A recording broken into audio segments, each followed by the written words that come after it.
Techno India কলেজের ছাত্রদের মধ্যে মারধর। লাস্ট ইয়ারের ছাত্ররা এসে অন্য ছাত্রদের মারধর করে বলে অভিযোগ সেকেন্ড ইয়ার, লাস্ট ইয়ার ও ফার্স্ট আউট ছাত্ররা ছিল। তবে কি কারণে এই ঘটনা এখনো জানা যায়নি। ইলেকট্রিক্স কমপ্লেক্স থানার পুলিশ ঘটনার তদন্তে। রোজ কলেজে আসি, কলেজ যাই। এবার কলেজে যখন ঢুকলাম, ক্লাস করছিলাম, হঠাৎ করে অনেকগুলো মেন ক্যাম্পাসের ছেলেপেলে আমার টেকনো মানে আমাদের বিল্ডিংটা আলাদা দিয়েছে, কলেজ মোড়ে দিয়েছে। এবার মেন ক্যাম্পাস হচ্ছে তোমার সেক্টর 5-এ থানার অপোজিটে। এবার ওইখান থেকে 30-40টা ছেলেপেলে এসে কলেজে ঢুকে সবাইকে যাকে পাচ্ছে তাকেই মারছিল। এবার আমি জাস্ট দাঁড়িয়েছিলাম, এবার সবাই মিলে আমাকে ধরে আমাকে মেরে দিয়েছে। এরা তোমার টেকনো মেনের সব স্টুডেন্টরা। অনেকে পাস আউট আছে, অনেকে এম নর্মালও আছে, মানে সেকেন্ড ইয়ার থার্ড ইয়ারও আছে, পাস আউট আছে।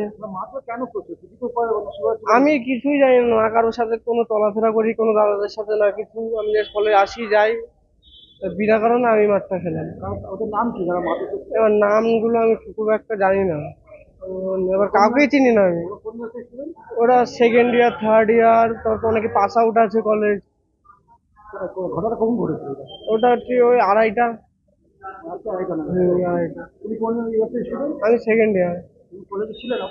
হ্যাঁ, আমি কলেজে তখন উপস্থিত ছিলাম, ক্লাসই করছিলাম। এবার হঠাৎ করে অত ছেলেপেলে এসে জাস্ট মানে যাকে পারছিল মারছিল। জাস্ট আমি এই বললাম না, রুমের মানে বারান্দাটায়, মানে কোয়ার্ডিনেটর রুমের সামনে।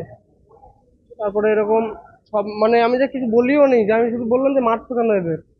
সবাই মিলে তারপরে আমাকে টেনে নিয়ে গিয়ে জামা টামা ছিঁড়ে দিয়েছে। হ্যাঁ হ্যাঁ হ্যাঁ, সবাইকে জানানো হয়েছে, তারপরে পদক্ষেপ নেওয়া হয়েছে।